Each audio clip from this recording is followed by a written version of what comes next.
Hi all, this is Shavik, and today's topic of discussion is how you will estimate user stories. So, why do we even estimate in the first place? So we estimate to arrive at a shared understanding among the team members. To manage perceptions, to set clear expectations with the stakeholders or the product owner. We estimate to organize the product backlog, based on value and effort, enable PO to prioritize and maximize the business value. We estimate to plan the upcoming work to enable team to establish realistic goals and commitments, right? So normally, normally in Scrum, it is recommended to estimate user stories using the story points. Again, it is not mandated by anyone.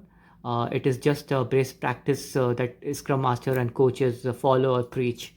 So there are teams, even I know there are teams who use hourly estimation, few of them use idle day estimation, t-shirt sizing, and even there are teams who believe in no estimates. So, maybe we can park this discussion aside for now and focus on story point. Yeah.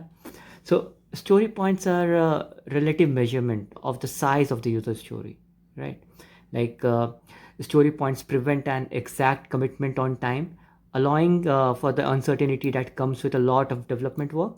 So, team has to keep in mind that complexity, uncertainties, or risk, and the overall effort to complete the story when assigning it an estimate in story points. With the emphasis here on the team, the whole agile team is involved in estimation. So it's not like say Scrum Master or a PO or some senior developer is giving the estimates or directing the team to give an estimate. It's the complete understanding of the team, and the estimate should come from each and everyone who is part of a Scrum team, right?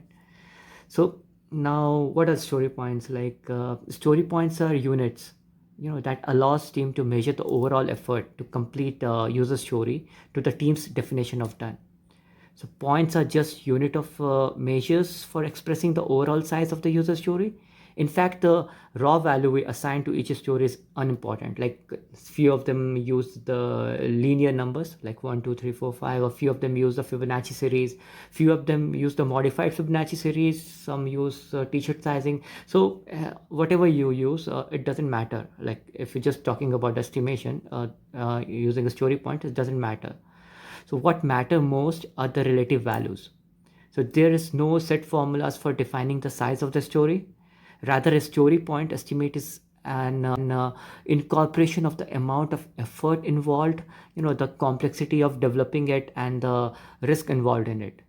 And it's quite natural that the team members are thinking their own speed and their own skills and their past knowledge at the back of their mind, like while giving the estimates. And this is a challenge that and this challenge brings an important importance of baselining a story point, like having a reference story and reference story point in place.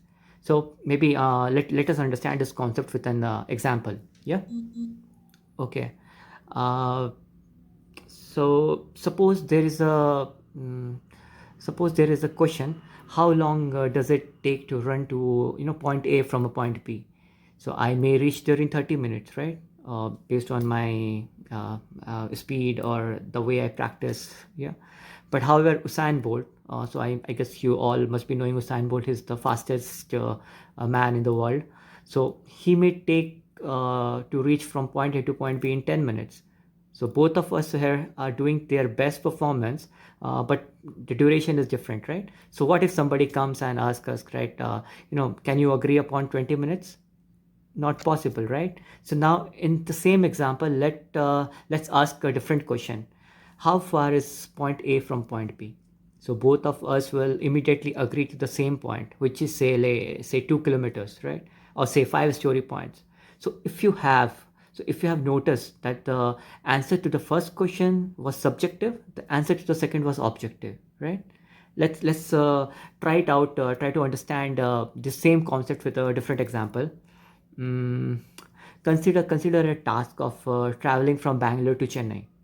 So the duration of the travel depends on the mode of transport, right? Like think mode of transport as a technology, and the flight is taking 1 hour, the car may take 7 hours, right? Now if you choose to travel by the road, your driver's experience, which also come into picture. So your driver experience, maybe you can think it as a skill set or the skill set of the developer. And the driver's root knowledge, maybe you can think it as a domain knowledge, domain knowledge of the developer, and which is required to reach on time, right, or deliver the feature or the whatever PBI the developer is working on time. And also the travel may get affected by weather or the road's condition. It may be foggy, or it's raining hard, or some construction is going on the road, or maybe you forget to refuel your car, and all the petrol pumps or some strike on that particular day. So there it is around, right? So think it as uncertainties or dependencies. And as we observed, the duration is dependent on multiple factors here, right? But the distance, which is approximately say 350 kilometers from Bangalore to Chennai, that remains constant and that doesn't change, right? So now replace the distance with the size. So in story point, in our practical Scrum ways of working, a story point can be the size, which remains constant. Size is easy to estimate, but not the duration, because duration depends on multiple factors. So it is very important for agile team to separate estimates of size from estimates of duration. Story points are purely an estimates of the size. The estimate of duration is always a derived value, which is affected by uncertainty and the complexity of the work. Another aspect is that story points allow team members with different skill levels to communicate about and agree on estimate. Here comes the real benefit of a reference story or a baseline story. It is not all it doesn't it's not only make the team members agreed quickly, but also help the members to think relatively and get agreed on subsequent stories faster. It's not so much the number that matters, it is the shared understanding that matters. If we are estimating without creating shared understanding, we are missing out on the value, and the estimates will always be poor. So if our estimation process increase the level of shared understanding, our estimates won't necessarily be right, but they should be consistent. And the consistency is all we need, especially for establishing a stable velocity. So if we want better estimates, sorry, the power went off. So yeah, if we want better estimates, or at least more consistent estimates, our goal is not better estimating. It's more about shared understanding. The question now becomes is, how do we create more of a shared understanding among the team? So here comes the Scrum Master in the picture. So Scrum Master can help here, right? How he can help? He can introduce, planning poker or some good facilitation techniques to make sure that this happens. The discussion between the team members, the discussion between the PO and the team members, the introverts also chip in and ask all relevant questions. All the questions are answered. So the Scrum Master can use his own facilitation skills and introduce new techniques to have a good refinement meeting, which helps the team to estimate properly, or have a common good shared understanding of each of the PPIs. Yeah. So the important point to understand here is that story point, which in turn determine the value of velocity, is a great equalizer, right? It does not matter if estimates are correct or incorrect. What matters the most is that they are consistent. Now, to summarize this topic, I would like to mention a quote by John Van Neumann.